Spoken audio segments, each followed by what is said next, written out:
hecho básicamente en el ámbito judicial, pero en la evolución digamos, y en la evolución humana en general que ha acompañado el debido proceso ha tenido que ingresar a otros ámbitos. Yo les ponía el ejemplo del ámbito castrense, del ámbito parlamentario, del ámbito laboral, y ha ingresado al ámbito administrativo. De ahí el nombre, debido proceso en sede administrativa. Entonces, en ese sentido, no estamos hablando de un derecho distinto, no es un derecho, digamos, que se contrapone al debido proceso general. Es una expansión, como lo dice la Corte Interamericana, una expansión horizontal de lo que implica el debido proceso en general. Es un ámbito al cual regula el debido proceso en general, pero que tiene un nombre particular porque se debe a la naturaleza misma del procedimiento administrativo, como lo vimos también en la sesión pasada. Este debido proceso en sede administrativa ha sido reconocida por el Tribunal Constitucional y también por la Corte Interamericana. Ahora en esta sesión vamos a ver ejemplos mucho más concretos del reconocimiento y de su contenido. Y la importancia del debido proceso en sede administrativa también es algo que era importante remarcarlo y lo hicimos la sesión pasada, ¿no? Y aquí les daba digamos, el ejemplo, o digamos, el criterio de que el debido proceso en sede administrativa contribuye no solo a que las personas puedan ejercer derechos. En sede administrativa además contribuye a que el Estado, la administración pueda funcionar de mejor manera, porque ordena procedimientos, porque establece etapas, porque ayuda a que la decisión que se adopte sea cada vez más justa y devenga de un proceso y de etapas donde ha habido, digamos, una gobernanza de la racionalidad, donde se haya respetado razonabilidad y proporcionalidad. Entonces, la importancia de ingresar, que ingrese el debido proceso en sede administrativa es clave, por lo menos en sede administrativa, porque cada vez, digamos, cada vez es más consensuado de que las relaciones que adopta el ciudadano con el Estado, con la administración, son relaciones de primer orden. Y es en esas relaciones donde se debe garantizar en primer lugar los derechos fundamentales, los derechos de las personas.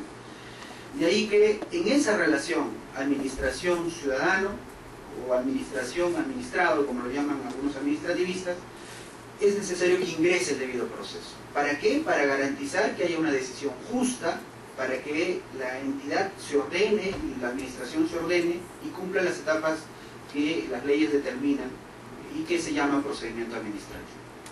Entonces, eso es un poco lo que hicimos la sesión pasada, muy resumen. En el PowerPoint está un poco más explicado, alguna fuente que se ha tomado para poder explicarles todo lo que les mencionaba, pero era importante recordarlo porque ahora vamos a ingresar, y es lo que sigue por favor, vamos a ingresar un poco ya al contenido del debido proceso en sede administrativa. Recordarán ustedes que la clase o la sesión pasada mencionaba que el debido proceso en general y el debido proceso en sede administrativa presentan ámbitos y dimensiones. Los ámbitos, esto que yo le menciono, es decir, que ha ingresado a procedimientos no necesariamente judiciales, ¿no? Castrenses, inclusive estas relaciones particulares.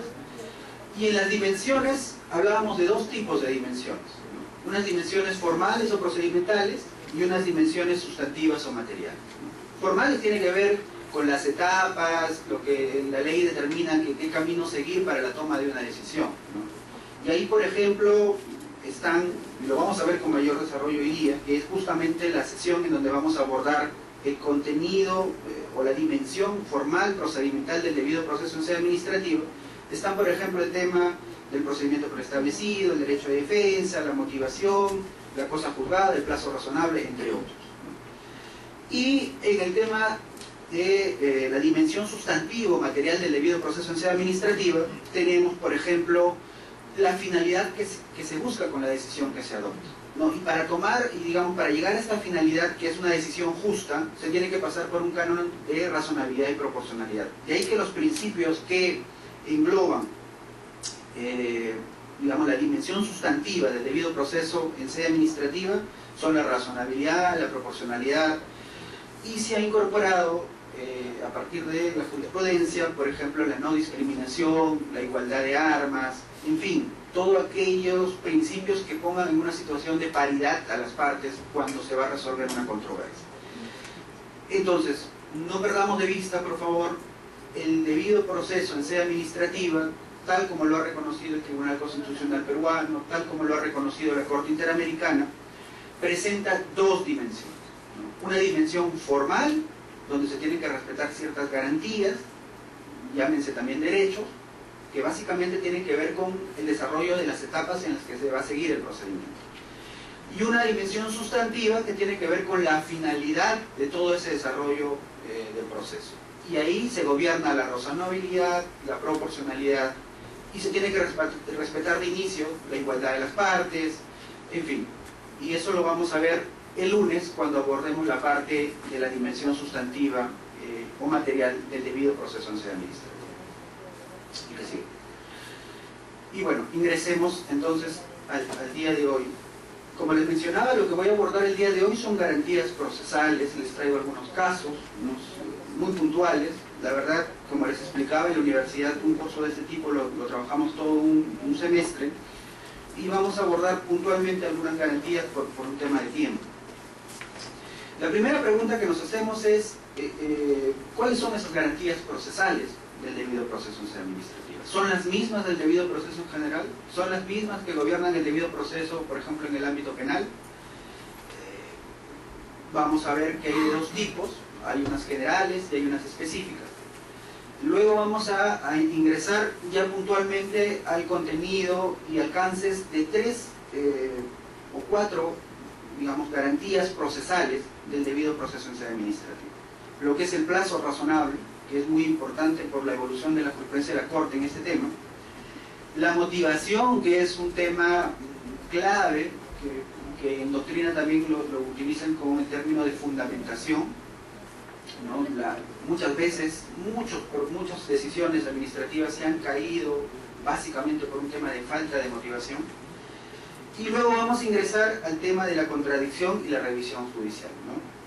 Ahí un poco para poder definir realmente si es que cabe o no la obligación de doble instancia en sede administrativa, y si no hay esa doble instancia, ¿qué hay? ¿Qué le queda al ciudadano para poder contradecir, para poder hacer que se revise una decisión de la administración? Evidentemente hay otras garantías más, como vamos a ver a continuación, pero por un tema de tiempo y de modo de ser un poco más explicativo a partir de casos, se ha tratado de solamente abordar estas tres garantías, ¿no? Y finalmente, como siempre, se hace algunas conclusiones, un poco para precisar algunos temas, algunos tips de lo que se trabaja, ¿no? Que sí.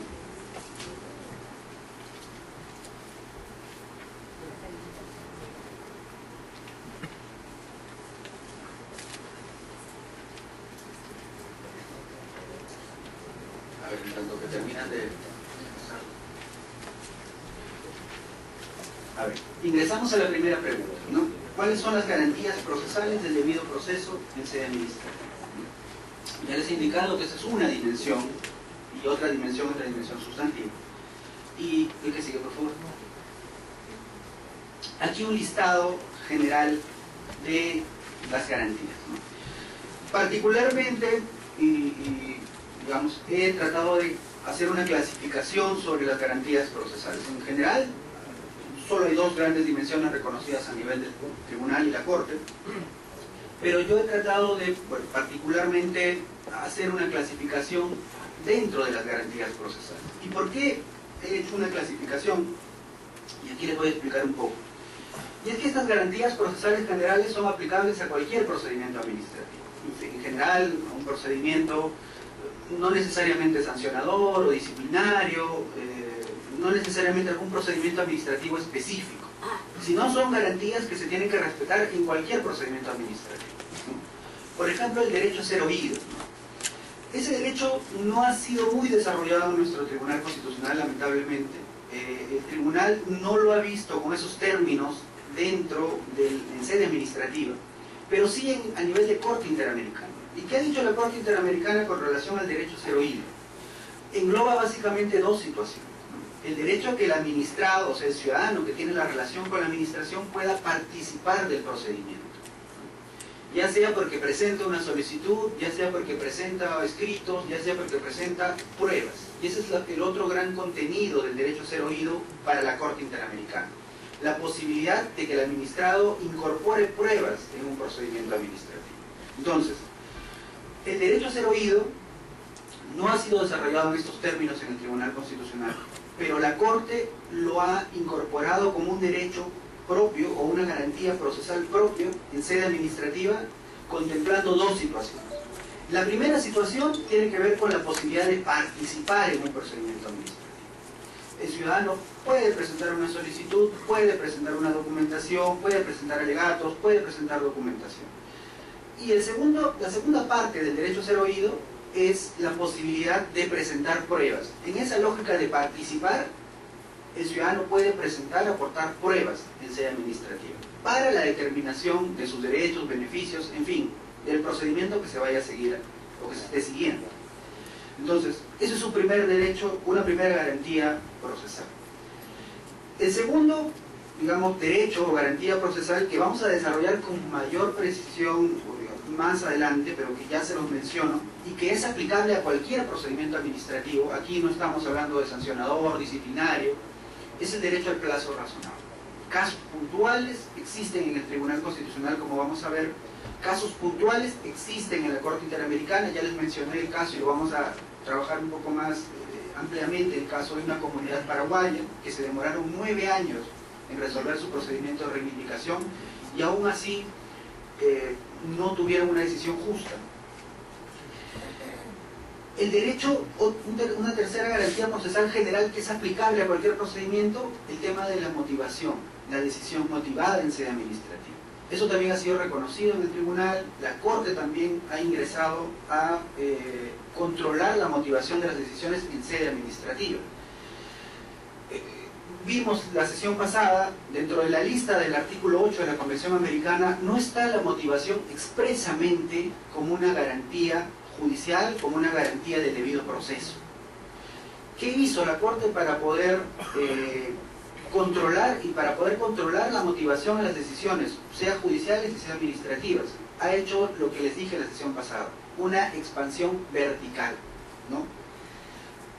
Ya les indiqué que el debido proceso es un derecho complejo, es un derecho que no está estático, es un derecho que está en constante dinamicidad en relación a la evolución de los procesos y los procedimientos que se están empleando. De ahí que las garantías se adecúan a esa evolución y se van generando nuevas garantías, se van ampliando los contenidos de las garantías. La motivación, cuando se emitió la Convención Americana, no estaba pensada como una garantía expresa. Sin embargo, la evolución, digamos, de la necesidad de controlar la motivación, porque hay muchas arbitrariedades cuando no se motiva adecuadamente, cuando no se justifica adecuadamente una decisión, la Corte se vio obligado a ingresar a controlar la motivación. Y ha hecho una expansión vertical, indicando que es una garantía que está implícita en el artículo 8 de la Convención Americana. No está expresa, pero es implícita en la medida que cuando hay un término de garantías mínimas para una decisión justa, dentro de esas garantías mínimas está la motivación incorporada. Ha hecho una expansión, como les digo, vertical, ha considerado implícito la obligación de motivar una decisión, tanto judicial como en sede administrativa. Este tema de la decisión motivada y el derecho a tener una decisión motivada lo vamos a ver con casos, pero es importante que lo tengan en cuenta y contemplen esta posibilidad de que inclusive la Corte está controlando la motivación de las decisiones en sede administrativa, no solo judicial, sino también en sede administrativa. Una cuarta garantía procesal, y solamente a manera de explicación muy general, es que la publicidad de la actuación administrativa. Esto ha sido reconocido con mayor precisión a nivel de la Comisión Interamericana. No tanto la Corte, que no hay muchos casos, pero sí la Comisión Interamericana, sobre todo en el tema de los derechos sociales, económicos, sociales y culturales. Cuando se están ventilando situaciones que tienen que ver con derechos que tienen un destinatario general, un beneficiario general, la ciudadanía en general, hay la necesidad de transparencia en la administración. Y esa transparencia se genera a partir de que haya una publicidad de lo que la administración está desarrollando. Es decir, la administración tiene que informar, tiene que abrir sus puertas y permitir que la ciudadanía contemple cómo se desarrolla un procedimiento administrativo. Por lo menos eso es el contenido que la Comisión Interamericana le ha dado, y en algunos casos también el Tribunal Constitucional ha obligado la publicidad de la actuación administrativa. No olvidemos que la Ley de Procedimiento Administrativo General también contempla la posibilidad de que el procedimiento administrativo sea público, ¿no? En algunos casos, salvo excepciones contempladas expresamente por la ley. Tenemos una ley de transparencia y acceso a la información pública que regula también la posibilidad que el ciudadano pueda acceder a información pública. Se ha cumplido 10 años en agosto la publicación de esta ley, que es muy importante en las relaciones entre Estado y ciudadanía. El derecho a la contradicción, y aquí siempre es una situación que es necesario precisar, ¿no? Cuando yo les hablaba la sesión pasada de que el Tribunal Constitucional había tenido 2 momentos en el cual había reconocido el debido proceso en sede administrativa, en un primer momento hace un traslado tal cual de las garantías del debido proceso en general en sede administrativa. Y luego posteriormente adopta ciertas decisiones de la Corte Interamericana y va modulando que no es posible trasladar todas las garantías del debido proceso en general a sede administrativa. Y algo que siempre la doctrina ha dicho es que, por ejemplo, la pluralidad de instancias no es una obligación en sede administrativa. No es que yo tenga, que la administración tenga que generar doble instancia necesariamente, como sucede, por ejemplo, en sede judicial, donde sí hay la necesidad de que haya una doble instancia, es una obligación constitucional. En sede administrativa no hay esa obligación. ¿Qué hay?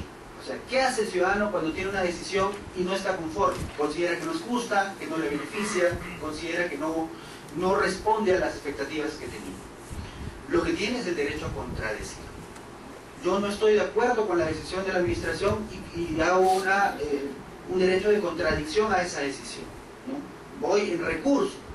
Puede ser reconsideración, puede ser apelación, si es que hay una instancia superior en sede administrativa, y puede ser revisión, tal como plantea la Ley de Procedimiento Administrativo General.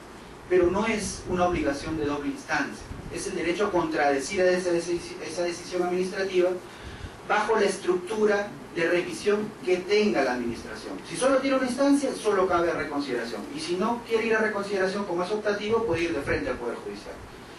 Si hay doble instancia, cabe la apelación. Si hay una tercera instancia en sede nacional, cabría la revisión, pero no hay una obligación de doble instancia.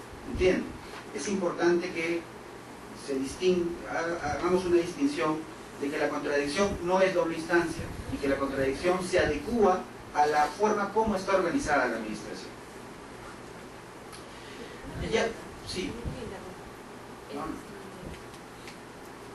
base a que podría decir que no hay una obligación de pluralidad de instancias, si hay un criterio de procedimientos, establece la reconciliación, la apelación, ¿por qué no existe pluralidad de instancias en el? Sí, muy bien, muchas gracias por la pregunta. Como ustedes habrán leído en la Ley de Procedimiento Administrativo, la reconsideración es optativa. Finalmente, si uno quiere, no reconsidera. Y al ser optativa, lo que está haciendo es básicamente decir que yo me puedo quedar con la sola decisión de la decisión de la administración, si es que esta solo tiene una instancia, y tendría que ir al Poder Judicial para que se revise. La lógica es la siguiente, y eso tiene que ver un poco más atrás, con un tema de teorías administrativas, y es que la administración finalmente responde supuestamente a una sola decisión. ¿Ya? Finalmente la administración lo que hace es tomar una decisión. Si es que la administración desea, puede organizarse para que esta decisión pueda ser revisable por otro órgano dentro de la propia estructura de la administración. Pero la administración tiene, dentro del ejercicio de sus posibilidades y de sus facultades, solo organizarse con una sola instancia. Pero lo que siempre cabe es que alguien revise esa decisión, y ese alguien es el juez. Entonces, en la medida que hay la posibilidad de revisar en sede judicial esta decisión de la administración, a nivel de doctrina y los tribunales han llegado al consenso de que no es necesario generar una doble instancia, ¿no? Porque finalmente el derecho a poder, digamos, revertir una situación de arbitrariedad es posible en la medida en que yo voy al Poder Judicial.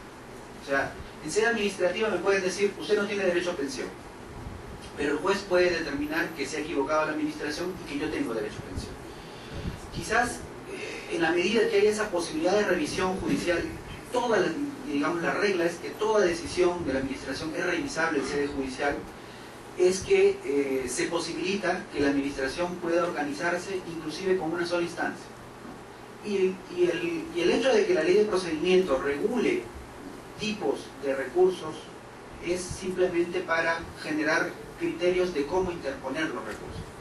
Si hay apelación, reconsideración y revisión, tengo un plazo de 15 días, la reconsideración es optativa, la apelación tengo que generar una situación de nueva prueba, en fin, hay condicionamientos de cómo ejercer esos recursos, pero no es una obligatoriedad, y eso lo dice la propia ley de procedimiento administrativo, que la administración tenga que generar una doble instancia. En la medida, porque como les digo, hay la posibilidad de revertir una situación de decisión de la administración. No sé si eso responde en algo a la pregunta. O sea, lo que trato de decir es que la ley de procedimiento administrativo regula el cómo ejercer recursos, pero eso no determina que exista no genera una obligatoriedad de doble instancia. O sea, la decisión, y es un poco más o menos teniendo en cuenta que la reconsideración es optativa. Claro, es optativa, pero siempre requiere también la apelación. Si puedo obviar la reconsideración y pasar por el... Pero puede no haber apelación, porque no hay otra instancia. Lo que cabe es la revisión judicial. Claro. No, la revisión solo si escribiera una instancia nacional que pudiera controlar. Sí. Buenos días. En ese sentido, muchos ciudadanos interponen una acción judicial y bueno, el Poder Judicial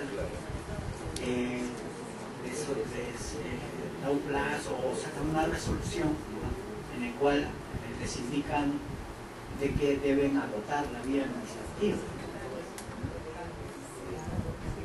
Entonces, en ese sentido, el ciudadano, de repente erróneamente, equivocadamente, no hace uso de todos los recursos, no agota todos los recursos que le otorga la norma y van al Poder Judicial, sin embargo se encuentran que tienen que agotar la vía administrativa. Sí, pero ahí son tres digamos, situaciones distintas. Una cosa es el derecho a contradecir, donde yo tengo la posibilidad de cuestionar una decisión, ¿ya? Y ese cuestionamiento de la decisión, digamos, se adecúa a la forma como está organizada la administración. Si solo tiene una instancia, podría caber solo reconsideración. Y si yo no quiero reconsideración, me voy al Poder Judicial. Si tiene dos instancias, yo, ejerciendo mi derecho a contradicción, puedo ir en apelación. Y si quiero, puedo reconsiderar en primera instancia administrativa. Luego me dicen que no nuevamente, yo voy en apelación. Si hay una tercera instancia nacional, tal como lo dice la ley de procedimiento, yo puedo ir en revisión. Y finalmente, si la decisión de la administración, esas tres instancias, es que yo no tengo derecho, puedo ir en revisión judicial. Otra cosa es el agotamiento de la vía administrativa. Está muy relacionado, pero es algo que debemos diferenciar. El agotamiento de la vía administrativa es un requisito de procedibilidad en sede judicial que evalúa el juez si es que la posibilidad de que la administración revise su decisión se ha cumplido o no se ha cumplido, ¿no? Es decir, si es que hay dos instancias y yo no apelé, el juez dice, oye, no le has dado la oportunidad a la administración para que pueda evaluar si se ha equivocado o no. Agota la vía administrativa. Si hay solo una instancia, el juez no le va a obligar a que tenga que apelar, porque ya no, ¿a quién va a apelar si solo hay una instancia? Entonces, el agotamiento de la vía administrativa casi siempre se genera básicamente en organizaciones de la administración en donde hay doble instancia, ¿no? O en el caso donde ni siquiera la administración ha tomado una decisión, ¿no? La administración ni siquiera, por ejemplo, en el tema de acceso a la información pública. ¿Cómo yo de frente me voy a ir en habeas data a pedirle al juez que un funcionario me entregue determinada información si es que ni siquiera le he pedido al funcionario o a la entidad que me entregue la información? Entonces el juez le va a decir, oye, primero pídele al funcionario. Entonces, si él te deniega y su superior te deniega, recién puedes ir al proceso judicial. Ese es el agotamiento de la vía administrativa, es, digamos, una visión del juez si es que le han dado la posibilidad a la administración de poder revertir una situación de arbitrariedad. Y eso está ligado a la organización también de la administración. Si la administración no tiene doble instancia, con una sola instancia y tomada esa decisión, y como la reconsideración es optativa, yo no necesariamente tengo que ir a reconsideración, me puedo ir de frente al juez emitida la primera decisión. ¿Me entienden? Ahora, voy a tratar de ser lo más específico y un poco explicativo. La regulación de la ley de procedimiento administrativo lo que hace es, digamos, generar condiciones para yo poder ejercer los recursos impugnatorios. No siempre el hecho de que yo no reconsidere me obliga a apelar. La apelación, si es solamente cabe, si es que hay doble instancia administrativa. Si no hay doble instancia administrativa, yo no apelo, menos hay revisión, solamente me quedaría la posibilidad de reconsiderar. Pero como la reconsideración es optativa, inclusive yo ni siquiera puedo reconsiderar, y de frente me voy al Poder Judicial. Entonces, eso es un poco, digamos, la lógica del procedimiento administrativo, ¿no? Que solo basta que quede claro de que la decisión adoptada por la administración siempre es revisable en sede judicial.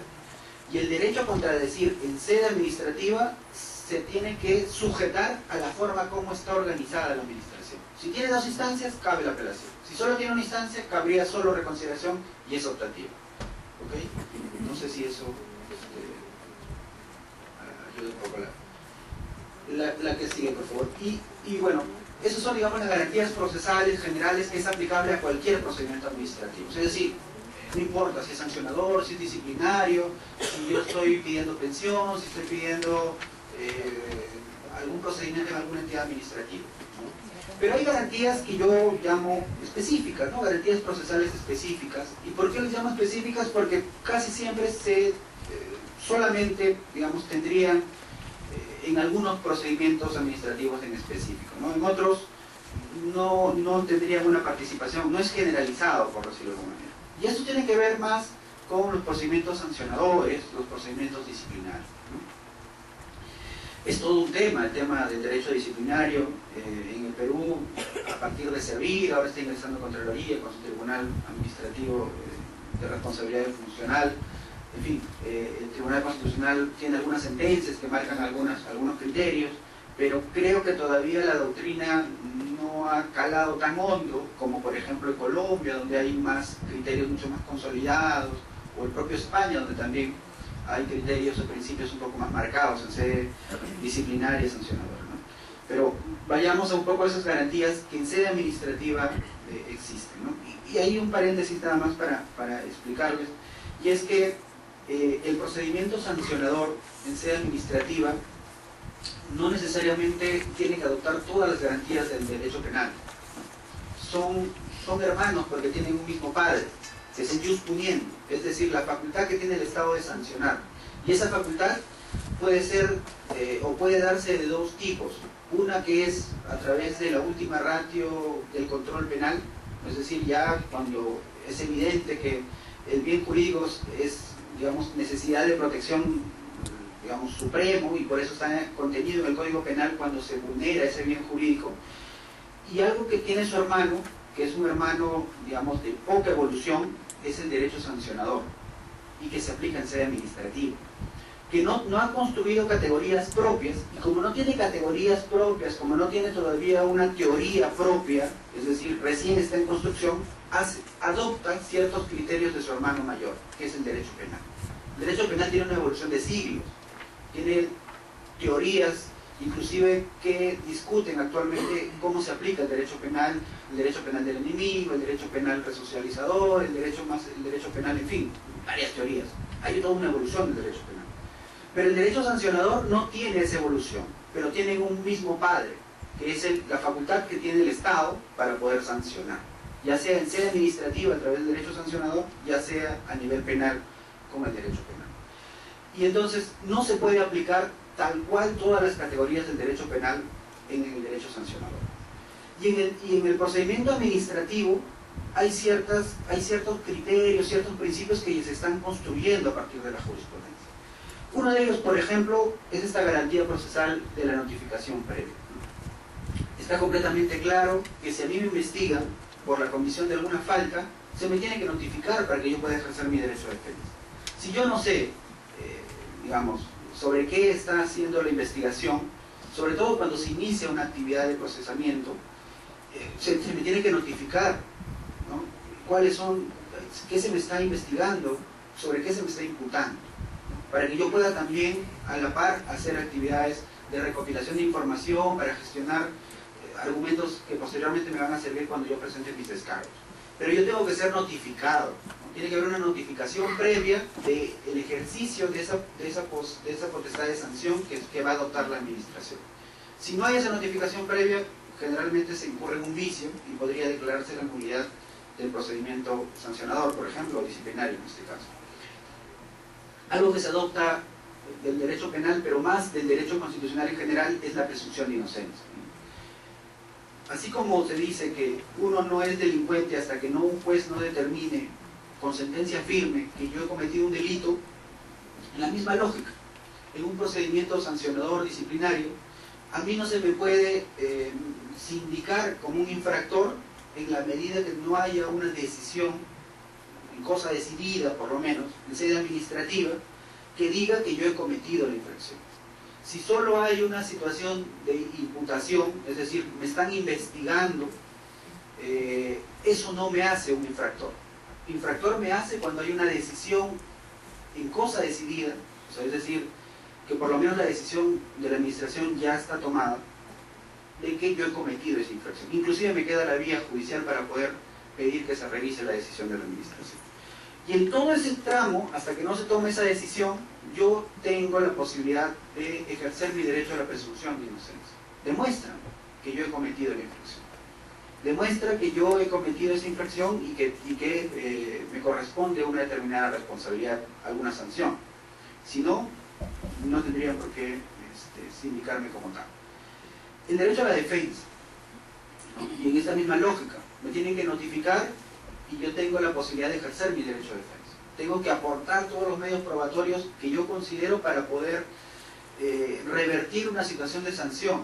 O sea, si me están indicando que yo he llegado tarde o que he sustraído documentación importante y me están investigando por esa sustracción o por alguna falta que ustedes consideren, yo tengo la posibilidad de ejercer mi derecho a descargos. O sea, pregúntenme, ¿qué pasó? A ver, yo voy a aportar, digamos, mi opinión sobre los hechos.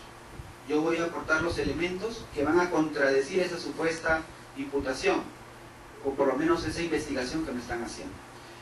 Y es amplio, ¿no? Así como hay la posibilidad de poder aportar no solamente pruebas documentales, sino también testigos, sino también pruebas digamos, de videos, en fin, la posibilidad de poder defenderme tiene que ser amplia, si no, no se estaría cautelando el derecho a defensa.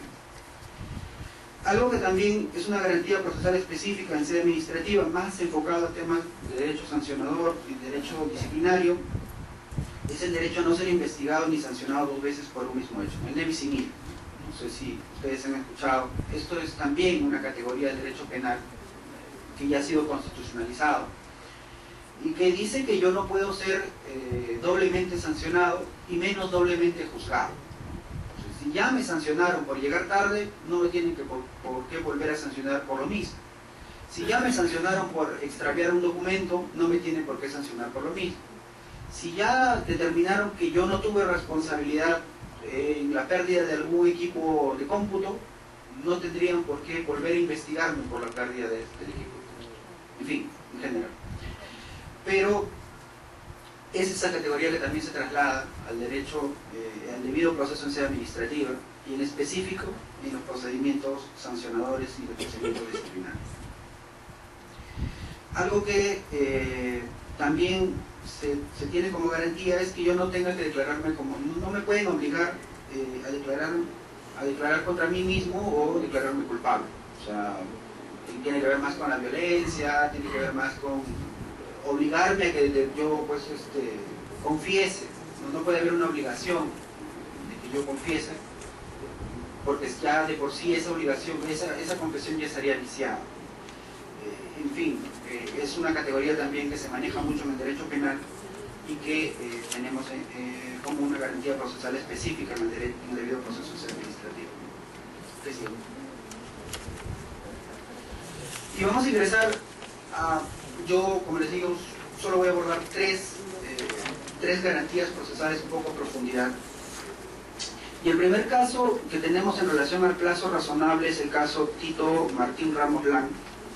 Es un trabajador del Poder Judicial, en estricto es un asistente judicial, que estaba siendo investigado por la ODICMA, lo que es ahora las ODECMAS, el Poder Judicial, en general una oficina de control, que estaba haciendo una investigación porque él había cometido una infracción, es decir, había incurrido en una falta, ¿no? Lo particular del caso es que el señor Tito Ramos indica que la investigación que se llevó a cabo por ODICMA demoró 276 días, ¿no? Y durante ese tiempo, que es días hábiles, durante ese tiempo, que es un poco más de un año, él no tuvo derecho a recibir una remuneración, es decir, estaba suspendido sin goce. Entonces, se inicia la investigación, como medida provisional, por decirlo así, lo suspenden, no le dan derecho a percibir su remuneración, y pasan 276 días hábiles y la investigación aún no concluye. Y él, durante todo ese tiempo, no cobró ni un sol. Entonces, él, cansado de esperar y que ya no se resuelva su situación, es decir, si es culpable, si es responsable, él acude a las instancias judiciales. Y lo que hace es alegar, entre otras cosas, además de que no se le había posibilitado ejercer su derecho de defensa, el hecho de que se ha incumplido con un plazo razonable en sede administrativa para determinar su responsabilidad. ¿Y qué hace el Tribunal Constitucional? Bueno, el Tribunal Constitucional en este caso en específico hace un desarrollo de lo que ya lo había hecho un poco más incipientemente en otros casos anteriores, pero en este caso desarrolla un poco más el tema del plazo razonable. Y adopta los criterios que la Corte ya había adoptado del Tribunal Europeo, que es que para controlar que exista un adecuado plazo razonable hay que tener en cuenta 4 criterios, ¿no? Primero es cuán complejo es el caso. O sea, está siendo investigado solo una persona, la infracción es muy complicada de determinar, son varios los investigados, se necesitan actuar varias diligencias, todo en sede administrativa. Es decir, cuán complicado es el caso para que se pueda justificar que es necesario ampliar un plazo dentro de más allá de lo razonable, ¿no? No olvidemos que la ley de procedimiento administrativo dice que todo procedimiento administrativo debe durar 30 días hábiles. Este caso duró 276 días hábiles. Entonces, lo que hace el tribunal es evaluar. ¿Este caso es complejo? Es decir, solo está investigado el señor Tito Ramos, son varios investigados. ¿Qué infracción había cometido? Si es, digamos, amerita una mayor investigación, si amerita hacer bastantes diligencias como el mismo. Un segundo criterio es el comportamiento del administrado, ¿no? Es decir, cómo se ha comportado el investigado en relación a la investigación que está haciendo la administración. ¿Ha obstruido la investigación? ¿Ha presentado quejas contra la comisión que lo está investigando? ¿Se ha ido por el Poder Judicial a través de un proceso para entorpecer la investigación administrativa? En fin, ¿qué comportamiento ha tenido el administrado de cara a ayudar a que el proceso concluya lo más rápido posible? ¿Se ha obstruido o no ha obstruido? Y si ha obstruido, ¿cómo lo ha obstruido? Es decir, un segundo criterio para evaluar si este plazo ha excedido dentro de lo razonable es el comportamiento del administrado. El tercer criterio que el tribunal nos dice que adopta de la Comisión de la Corte Interamericana y que la Corte a la vez adopta del Tribunal Europeo es el comportamiento de la administración, ¿no? La administración ha llevado a cabo todas las diligencias que tiene que llevar, es decir, ha podido desenvolverse dentro de los cánones de normalidad en su actuación, o ha llevado a cabo cosas que no debería llevar a cabo solo con el afán de dilatar el procedimiento, se ha descuidado negligentemente y no ha seguido determinadas etapas y ha pasado demasiado tiempo. Es decir, ha tenido la diligencia debida en la administración para poder cumplir con el procedimiento. Eso es un tercer criterio. Y el cuarto criterio, que es un criterio un poco más reciente, es qué consecuencias tiene la demora en la situación jurídica de la persona, ¿no? Y esto lo vamos a ver con mayor precisión en el caso de esta comunidad indígena en Paraguay, como vamos a ver, que se demoró 9 años un procedimiento administrativo de titulación de tierra. ¿Ya? Entonces, volviendo al caso Tito Ramos. Es un trabajador del Poder Judicial, estaba siendo investigado por la Comisión de Napalta, habían pasado 276 días hábiles y aún no concluía la investigación, él no recibía sueldos, y lo que hace el tribunal es analizar cada uno de estos criterios para determinar si se vulneró o no el plazo razonable. Entonces dijo, el caso no era tan complejo, el comportamiento del administrado fue, digamos, dentro de lo correcto, evidentemente preocupado él, mandaba bastantes escritos, porque ya pasaba tanto tiempo y no recibía sueldo, entonces él quería que se defina su situación. En el transcurso del proceso inclusive lo destituye, pero ya había pasado los 276 días hábiles, como les digo. La actuación de la administración, bueno, el tribunal dice que sí, correctamente hizo todo lo que tenía que hacer, tuvo que realizar o practicar varias diligencias, y las consecuencias que tuvieron en el caso, en el señor Ramos, fueron funestas, ¿no? Es decir, imagínense o imaginémonos no cobrar un año, no tener una posibilidad de remuneración. Y en el caso judicial es un poco más complicado, porque cuando un juez se abstiene, el juez no puede realizar labores, digamos, privadas, o sea, no puede trabajar como un abogado particular.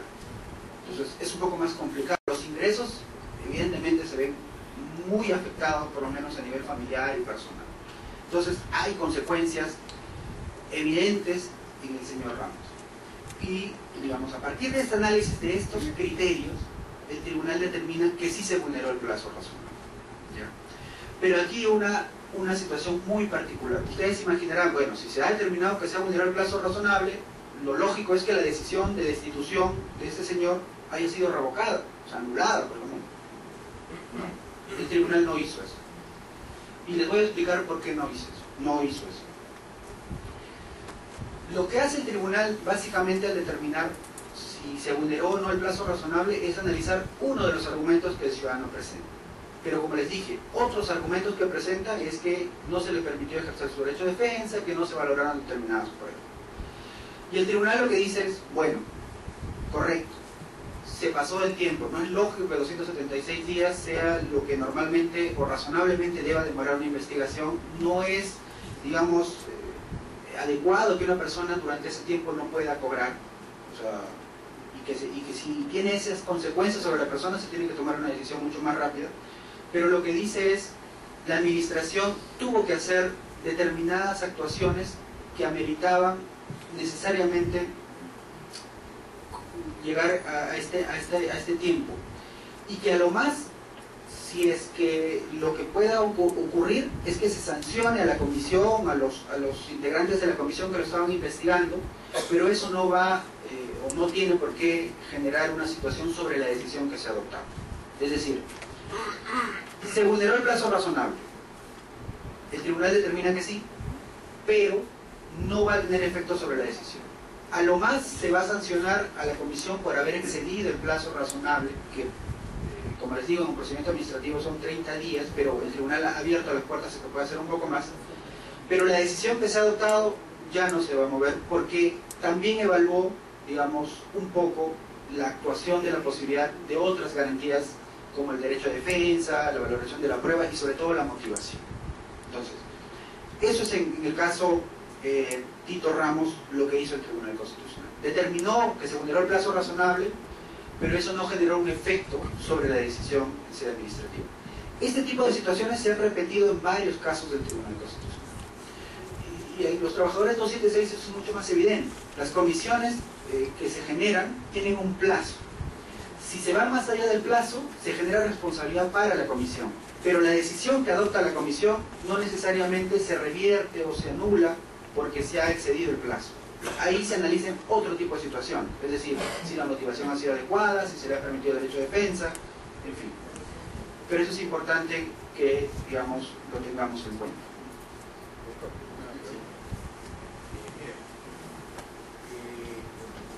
Hay un problema que es real y es que yo creo que acá en el Congreso, por ejemplo, hay un expediente que se hizo ante el mes del 16 de julio, y ya pasaron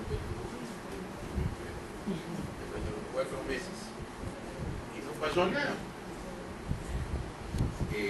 Entonces, es lamentable, ¿no? Se excede largamente. Se aplica las consecuencias que la demora que produce esto, probablemente. ¿Usted no le parece que debería volver a restablecerse quizás bajo determinadas normas lo que es el silencio administrativo positivo? Porque la única forma de asegurar de que la decisión del administrador respecto al administrado tenga pues determinada, digamos, plazo razonable dentro de los plazos de cada institución, porque cada institución también puede tener normas específicas de su plazo, puede tener un plazo administrativo normal 30 días y un plazo complejo 60, por decir, por dar un ejemplo, perfectamente factible. Pero no sería conveniente restablecer esto porque ahora se aplica solamente para determinados procedimientos, pero no es una norma general, y eso perjudica al administrado. Sí, muchas gracias por la pregunta, y esto me abre un poco el tema de los silencios en sede administrativa.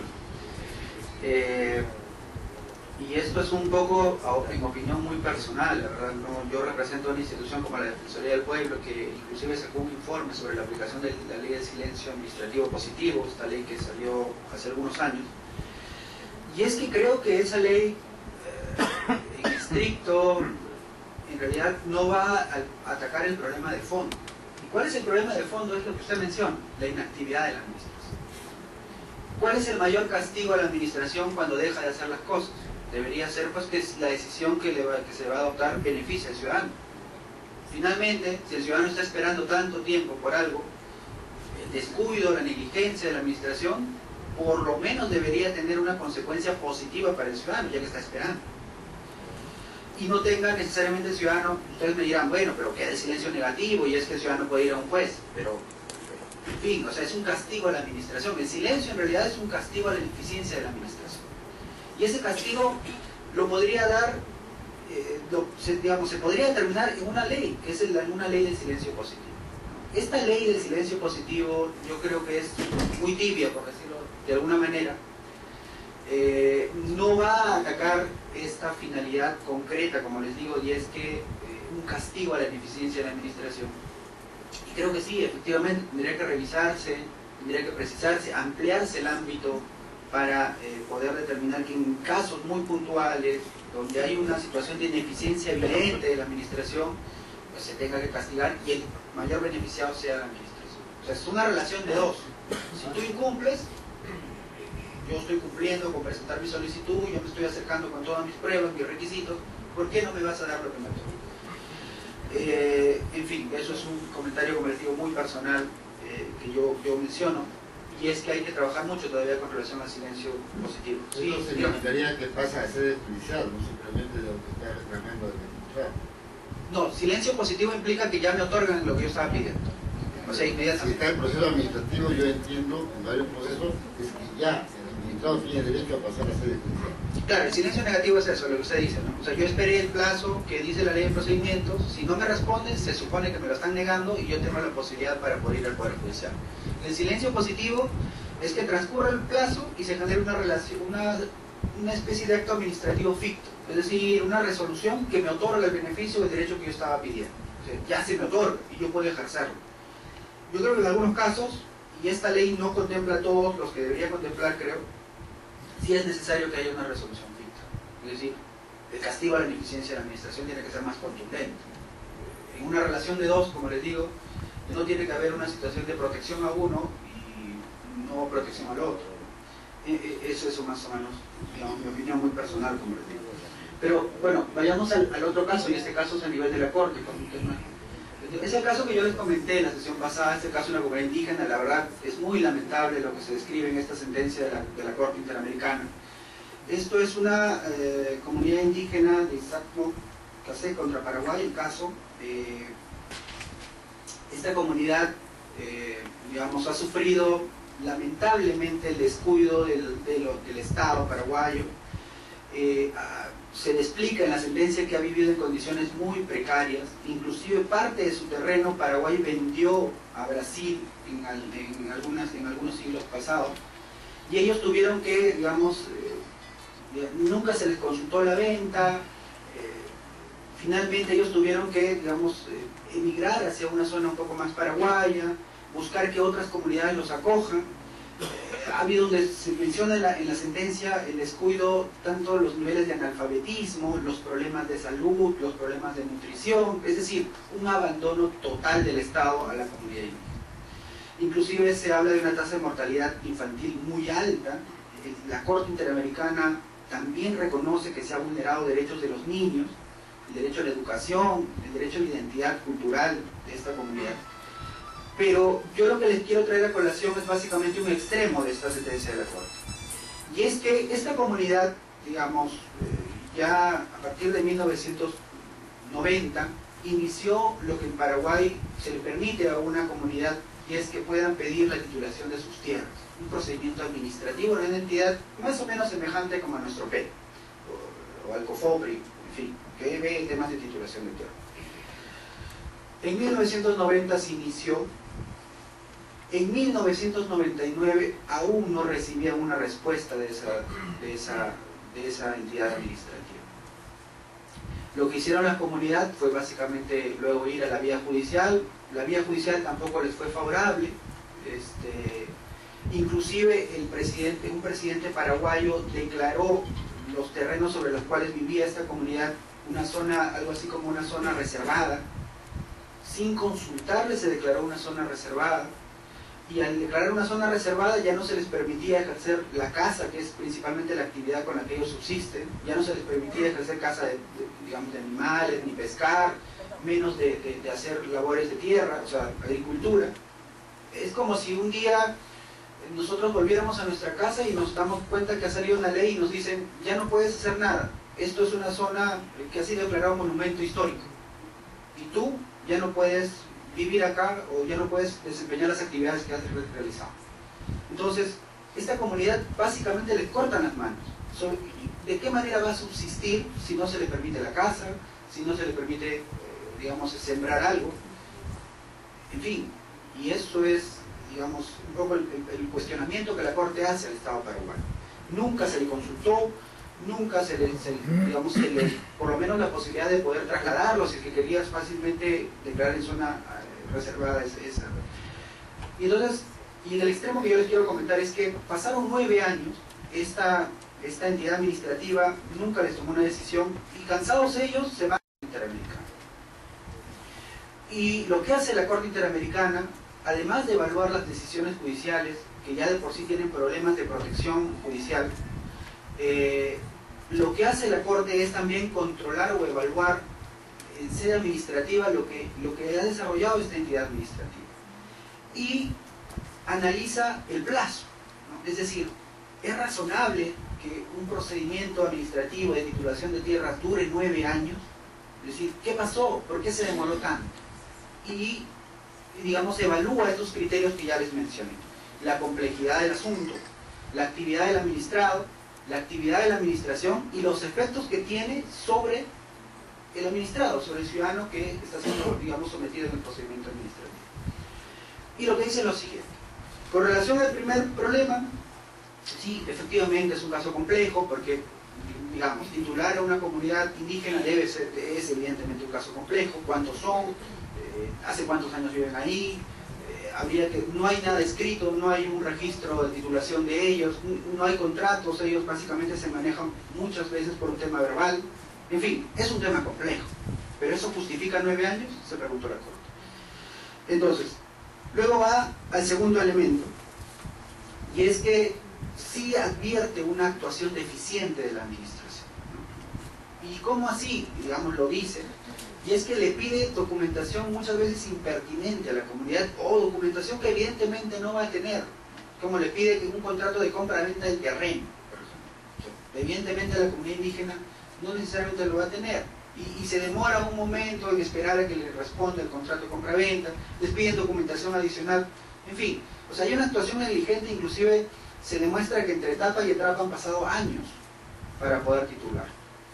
Evidentemente hay un descuido, una negligencia total en esta entidad administrativa. En relación al tercer elemento, dice que, más bien, lejos de entorpecer la comunidad, lo que hizo es básicamente en todo momento aportar todo lo que le estaba pidiendo la administración. Ah, ¿me pides contrato de compra-venta? Bueno, no tengo. Aquí te demuestro que no tengo. Que yo vivo ahí desde mi abuelo tatarabuelo, en fin, todas las pruebas que se les pidió, ellos, todas las solicitudes que le hicieron, ellos contestaron, pero cumplieron y no entorpecieron la actividad de la administración. Y en relación al cuarto elemento es un poco lo que ya les dije, o sea, el efecto que tiene sobre esta comunidad el no haberlos titulado y el no haber, digamos, revisado esta situación de declarar en zona reservada su territorio, es nefasto. Es que la imposibilidad que ellos tienen de cazar, que es el mecanismo para subsistir, la imposibilidad que tienen para sembrar, que es otro mecanismo para subsistir, genera un efecto realmente muy fuerte en la vida de ellos. Se habla de tasas de desnutrición muy altos, de mortalidad infantil muy altos. O sea, lamentablemente es un caso muy triste, y no solo de esta comunidad, hay otras 2 comunidades más en Paraguay que han sufrido lo mismo, y la Corte se ha pronunciado. Entonces, bajo esos elementos, dice, pues no, pues evidentemente 9 años no justifica, más aún si hay una actividad de la administración totalmente negligente, más aún si el administrado ha cumplido con colaborar en lo que ha podido, y más aún si los efectos son nefastos. O sea, 9 años la gente esperando a que lo titulen para poder ejercer sus actividades y no pueden hacerlo. Determina la Corte Interamericana, entre otras vulneración de derechos, que se ha vulnerado el derecho al plazo razonable y al debido proceso en sede administrativa en este caso. Entonces, este caso es muy paradigmático porque es el primero donde la Corte hace con mayor profundidad en sede administrativa un control de un plazo. 9 años no es razonable, y hay criterios de razonabilidad. No dice un plazo, evidentemente no lo va a decir, dice que esto la casuística lo determinará, pero evidentemente tiene los criterios, hace una evaluación de los criterios en la actividad administrativa. ¿Qué sigue? Y bueno, vamos a una segunda garantía, que es la motivación, la justificación de una decisión. Esto es un tema muy medular. ¿Qué sigue?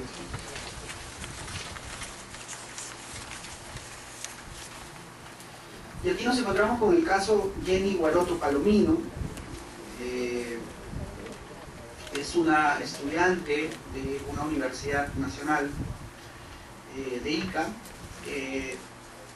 Conjuntamente con sus compañeras, ella cuestiona una decisión de un decano de la Facultad de Medicina de esa Universidad Nacional, en donde le dicen que no puede llevar a cabo nuevamente un examen. El caso es muy simple, por decirlo de alguna manera. Esta señorita, conjuntamente con otras personas, alegan que de forma malintencionada, de forma arbitraria, se les tomó un examen, digamos, llamado como de recuperación, cuando ellos en realidad estaban dando un examen sustitutorio, y que, digamos, las preguntas que les hicieron este examen eran completamente equivocadas, cuestionan un poco, inclusive estaban temas que ellos que no se había desarrollado, digamos, dentro de la currícula. En fin, hacen un cuestionamiento a la toma de examen que se había desarrollado. Y ella va, digamos, en apelación, digamos a primero dentro de su instancia de la universidad. Va al decano y el decano le pide, ¿no?, que por favor le vuelvan a tomar una prueba, que se tomen en cuenta estos elementos que ella menciona como arbitrarios. Y el decano le emite una resolución y le dice: no, ustedes no tienen derecho a esta nueva prueba. Yo he consultado con los profesores y los profesores me han dicho que la prueba está bien tomada. Entonces, este estudiante con sus amigas va por todo el camino judicial y llega al Tribunal Constitucional. Y el Tribunal Constitucional, pues, evalúa, entre otros elementos, el tema de la motivación. Es decir, digamos, si la justificación que hizo el decano, que es, digamos, la instancia administrativa, que finalmente ella, sobre la cual cuestiona judicialmente la decisión, cumplió o no con los cánones de motivación de justificación mínima. Y en este caso lo que hace el tribunal, pues, es recordarnos qué es la motivación, qué importancia tiene la motivación en sede administrativa. Entonces, aquí he desarrollado algunas ideas muy puntuales, digamos, casi copiando lo que dice la sentencia del tribunal, y es que la motivación no es cualquier motivación, tiene que ser una fundamentación razonada, ¿no? Es decir, no, yo no puedo decirle, pues, tiene que estar muy ligado y directamente relacionada con el caso. O sea, yo no le voy a decir, pues, si me están cuestionando la toma de un examen, yo no le voy a hablar, pues, sobre otro curso, por ejemplo.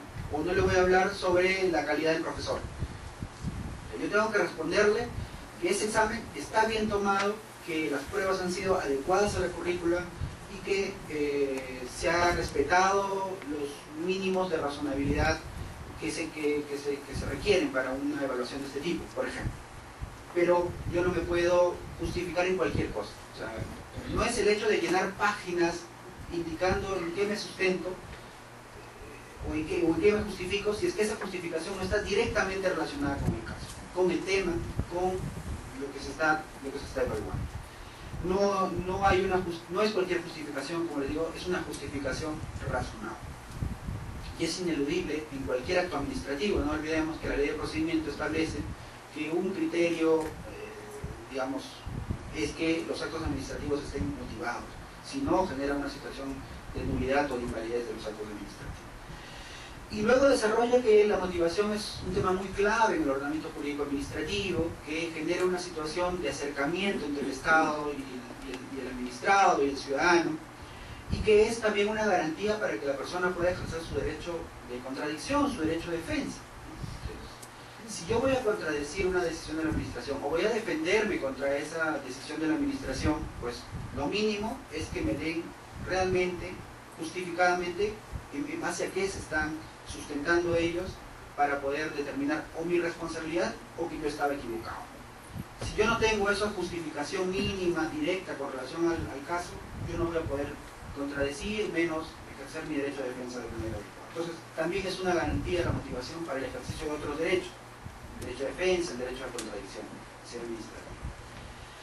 Y reafirma lo que ya lo había dicho en otras sentencias, y es que la falta de motivación genera una situación de arbitrariedad e ilegalidad.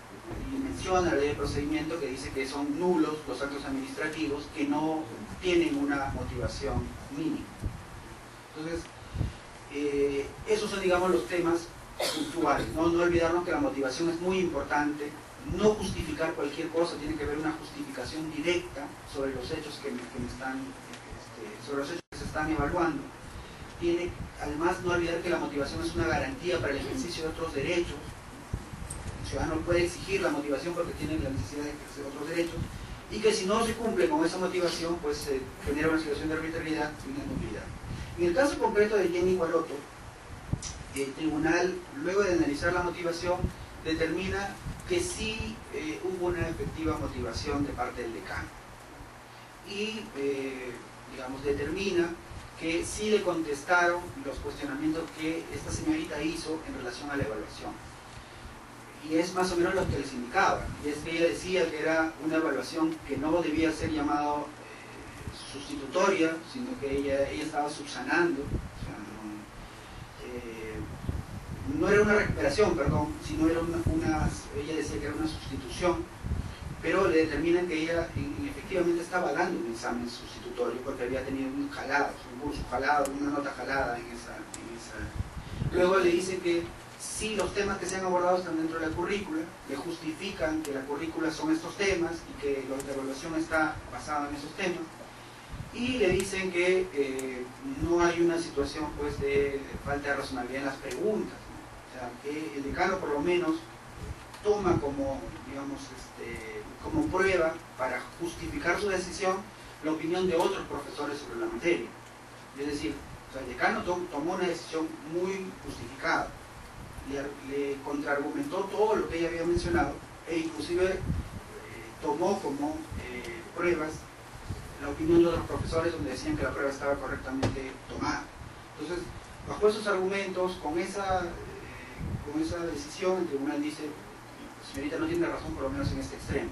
No hay una indebida motivación porque hay una justificación razonada, una justificación mínima y está directamente relacionada con el caso. No ha habido arbitrariedad, la decisión está bien tomada. ¿Qué sigue? ¿Qué nos ha dicho la Corte? Yo trato siempre de tomar entre tribunal y corte porque finalmente hay una necesidad de convencionalidad. Cada vez se está ingresando más las sentencias de la Corte Interamericana, los jueces cada vez la están tomando más en cuenta. Evidentemente hay otros órganos protectores de derechos humanos que también deberíamos tener en cuenta, como el Comité y también el derecho comparado, pero por un tema de tiempo siempre reducido, y bueno, vamos a abordar este caso. Es el caso Absid Barbera versus Venezuela, y como ya les mencioné, Venezuela en los últimos años es uno de los países que más casos presenta a nivel de corte, y en este caso se trata de un grupo de magistrados que fueron destituidos por el órgano de control de Venezuela, ¿no? El órgano de control de magistrados allá en Venezuela. Y lo que ellos cuestionan, estos magistrados, es que la decisión que se tomó, entre otras cosas, no fue una decisión motivada, justificada, adecuada. Y la Corte lo que hace es un poco explicarnos qué implica la motivación, y es importante porque este caso reafirma lo que ya les dije, ¿no? La Convención Americana no dice que la motivación es una garantía judicial, pero las decisiones de la Corte han hecho esta expansión vertical, como les digo, ¿no? O sea, han ingresado a contemplar otros derechos procesales, a definir contenidos, y la motivación es uno de ellos. Entonces ha dicho que la motivación es la exteriorización de la justificación razonada que permite llegar a una conclusión, ¿no? O sea, no es cualquier justificación, nuevamente, no es llenar papeles que digan justificación cuando en realidad no lo es. Tiene que ser una justificación razonada. ¿Y qué implica razonada? Que sea directamente relacionada con el caso, que tenga un mínimo de contradicción a lo que las partes están aportando, por lo menos una de las partes están aportando, que tenga una relación, una conexidad y una congruencia entre lo que se está evaluando y la decisión que se está tomando. O sea, eso implica, es todo un tema la motivación. Lamentablemente por un tema de tiempo no podemos abordarlo con mucho detenimiento, pero lo importante es eso, no es cualquier justificación, tiene que ser una justificación razonada. Y además la Corte también dice que es importante que esta justificación tome en cuenta lo que las partes mencionan. O sea, de nada, yo para qué administración le pido información al administrado, para qué le pido que descargue, si es que al final no voy a tomar en cuenta lo que él está diciendo. Por lo menos en mi decisión no lo estoy tomando en cuenta. O sea, es importante que por lo menos se mencione los temas que la persona está aportando, y también que se contradiga los descargos que se está haciendo, si es que yo lo voy a sancionar finalmente. Es decir, tiene que haber una mención expresa a lo que las partes están alegando, por lo menos una de las partes. Y tiene que haber toda una situación de justificación en cuanto a, si determino responsabilidades, pues tiene que tener una sustentación. En el caso, por ejemplo, del decano que veíamos, el decano se apoyó en un documento que elaboraron otros profesores con relación a la prueba, a esta evaluación que le tomaron a la chica Jenny Guaroto. Entonces tengo que aportar también elementos que justifican esta decisión que estoy adoptando. Si no, evidentemente no estoy haciendo una justificación razonada, una exteriorización de esa justificación razonada. Y además, la Corte nuevamente determina que la motivación pues permite que las personas puedan ejercer adecuadamente sus derechos, y además que haya pues una situación de control de la decisión. Es decir, en la medida que se justifica adecuadamente, razonadamente, pues es por lo menos es una medida de control. O sea, yo voy a exigir a la administración a que haga una evaluación más concienzuda del caso, y que eso lo plasme en su resolución. Si no, no está cumpliendo con ese mínimo que le exige. Sí, sí. Uno de los problemas que hay en la parte administrativa es que, digamos, emite una resolución en primera instancia y la parte pues, del administrado de 5 razones por las cuales estamos, y lo que hace el administrador simplemente se reafirma o amplía los fundamentos originales y no toma en cuenta ni meritúa los elementos de descargo que han sido asumidos. Entonces al final esto parece pues un acto de una formalidad, el tema de la motivación, porque está motivada, si está motivada por su apelación o su propia resolución, tiene fundamento. Pero en la segunda instancia, en la reconsideración o en la apelación, no se toma en cuenta todos los descargos o todos los elementos que ha acreditado el administrado. Al final, el concepto me parece que es todavía ambiguo y vago en términos de su alcance. Debería obligarse al administrador a que tenga que merituar un proceso regular ortodoxo, extendiéndolo solamente, permítanme ese brevísimo comentario, ya no a un procedimiento ortodoxo que el Congreso tiene sus propias dinámicas, Pero un poco pasa igual con los dictámenes en las comisiones. Y es un drama, no es todo, por supuesto nada es generalizado. Llega una opinión del organismo tal, de la asociación tal, del ministerio tal, y muchos de los dictámenes se presentan sin tomar en cuenta ninguna de esas opiniones que han llegado. O sea, simplemente dice, esto es así.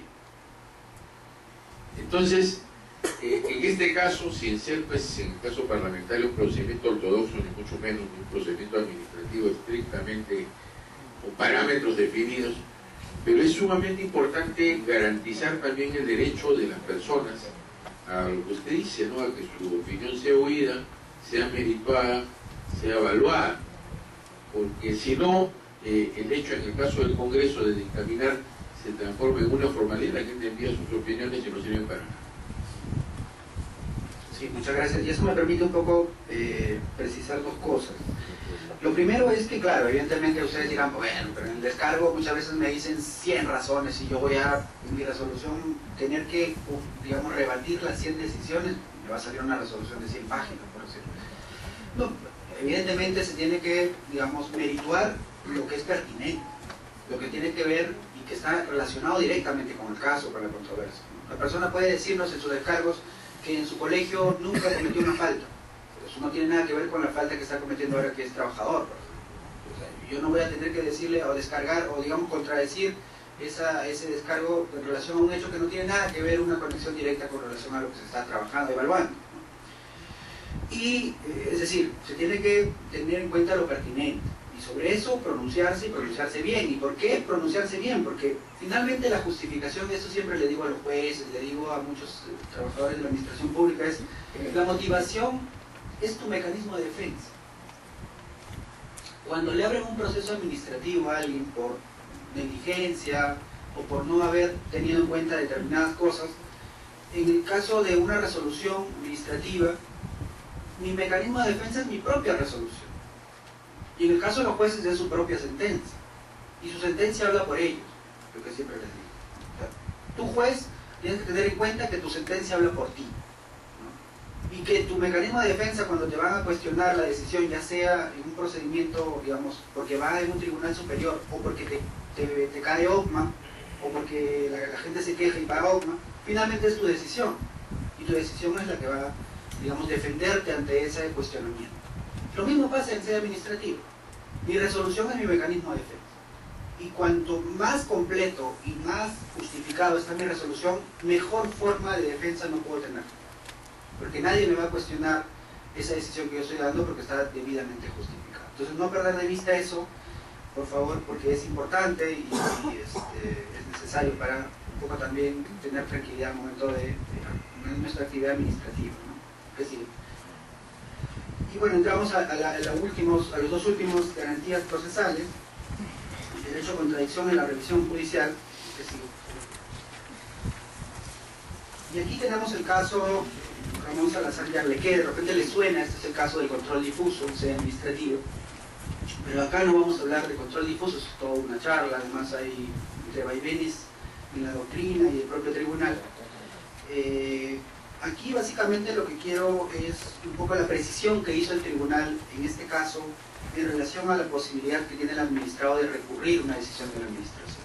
Les cuento brevemente el caso, es que este señor Ramón Salazar va a un municipio, específicamente la municipalidad de Surquillo, en esos años, y él quiere plantear un recurso de impugnación a esa decisión. Apelación en este caso, pero era lo que quería efectuar.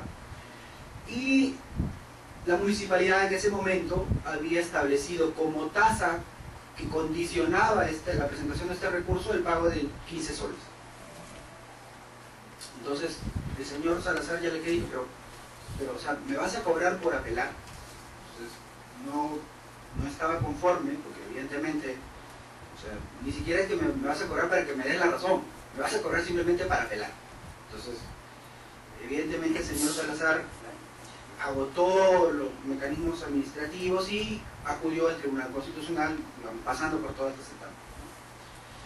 Y de ahí un caso bien complicado, que en primeras instancias le daban la razón a la municipalidad, luego la sala le da la razón en fin, o sea, no sé qué juez había convalidado la idea de que sí se podía cobrar.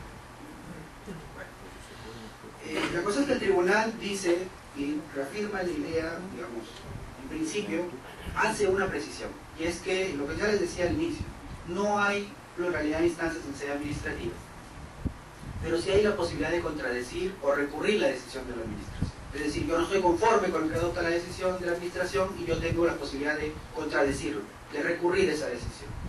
Y ese ejercicio de mi derecho no puede estar condicionado a un pago. O sea, no me pueden cobrar 10 soles, 15 soles por apelar. Y lo que el tribunal pues declara fundada en ese extremo, por lo menos le da la razón al señor Yarleque y obliga a la municipalidad no cobre por un tema de posibilidad de contradicción o recurso. Y es que el tribunal, digamos, deja sentada la idea de que el ejercicio de la posibilidad de recurrir, contradecir, no puede estar condicionado a ningún tipo y que el ciudadano, la persona que está relacionada con la administración, siempre va a tener la posibilidad libre de poder contradecir la decisión. No se puede condicionarle al ciudadano que cobre una tasa por apelación y eso. ¿Y qué sigue? Y esto es un caso que vio la Corte. Y aquí es un poco para precisarles que no todo es recurrible también en sede administrativa. Esto es un poco el límite a esa posibilidad de contradicción de las decisiones de la administración. O sea, no es que cualquier decisión de la administración uno pueda contradecirlo. Es decir, hay espacios en los que se puede contradecir y de repente hay momentos en los que se puede hacer el ejercicio de contradicción y hay otros momentos en los que no, porque recién se está generando todavía la decisión. Este es el caso López Mendoza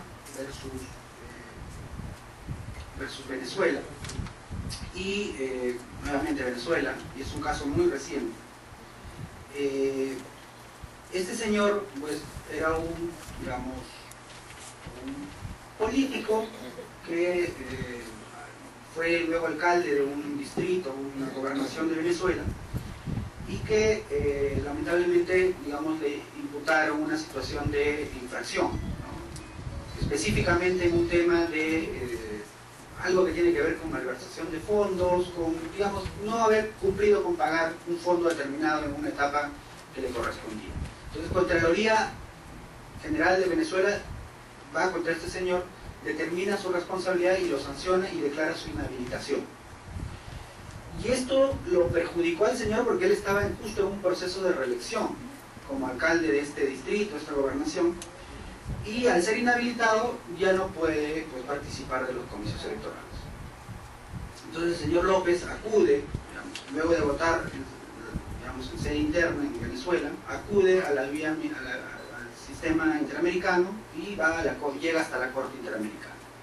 Entonces en la Corte Interamericana, entre otras cosas, además de evaluar si este tema de la inhabilitación en relación a los derechos políticos, la Corte, y es algo que también el señor López había mencionado, y es que la Contraloría no le respondía ciertos cuestionamientos a su digamos, escrito que él presentaba para contradecir ciertos actos de la Contraloría.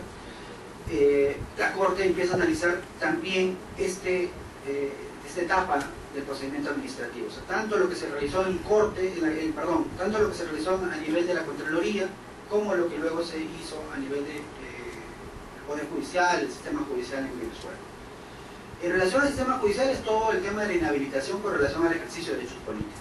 Pero en el tema de Contraloría, un aspecto muy puntual, y es algo que precisó la Corte Interamericana, y es que, si bien es cierto, el señor López Mendoza presentaba ciertos recursos, o por lo menos presentaba escritos, con la intención de cuestionar ciertas decisiones de la Contraloría, todavía no eran decisiones que la Contraloría consideraba como decisiones ya tomadas, sino eran informes, eran opiniones, y no era el momento para que el señor López Mendoza pueda cuestionar, porque no era la decisión final de la Contraloría. Entonces, da el criterio general, y esto también se aplica en el Perú, y esto está plasmado en la Ley de Procedimiento Administrativo, y es que no todos los actos administrativos, no todos los actos de la administración son posibles de impugnación, porque hay actos, por ejemplo, de mero trámite. Los actos, actos que generan un impulso para que el procedimiento siga, pero no es que el procedimiento ya concluyó, o sea, no es que la administración ya tomó la decisión, no, es simplemente un paso más en esta toma de decisión de la administración. Y esos actos de mero trámite no son pues todavía susceptibles de una impugnación o de una apelación, porque la decisión no está tomada. ¿Cómo voy a cuestionar un acto de mero trámite, o sea, que suba de una oficina a otra o que pase de una oficina a otra, si es que todavía la decisión no está tomada? Y eso es un poco lo que la Corte dice. Y dice que no es, digamos, arbitrario que en sede interna se regule ciertos actos que no son impugnables. Entonces, y da el caso específico de los actos de mero trámite. ¿Ok?